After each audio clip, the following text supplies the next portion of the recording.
Hello guys, and welcome back again to another WordPress tutorial.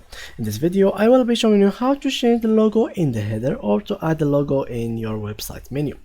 So without any further talking, please make sure that you have opened your dashboard. For those who doesn't know how to open their dashboard, I've made several videos about it. Make sure to watch them all to be familiar with this interface and to understand everything I'm saying in this video. For me, I think that you are already familiar, so that's why I will be going on without explaining much of stuff. So now what you'll have to do is go into your dashboard. First of all, it will be opened something like that.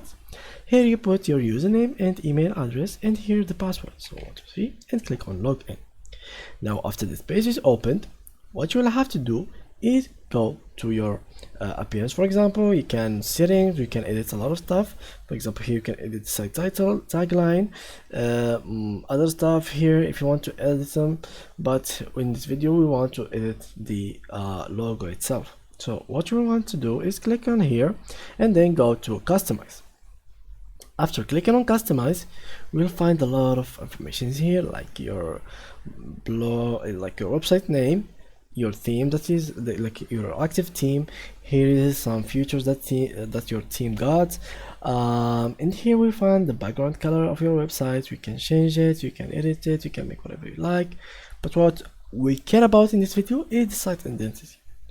I've already made a video about this section of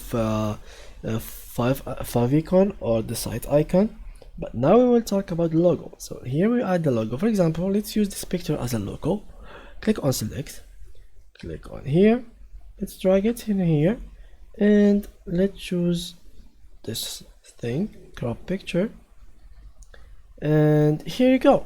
Of course it's not a professional logo because I don't have one, but for you guys, you're supposed to have a good logo for your website to make it good, clean, it look good and clean for your visitors. So yeah guys, thank you for watching and see you next tutorial. Bye bye.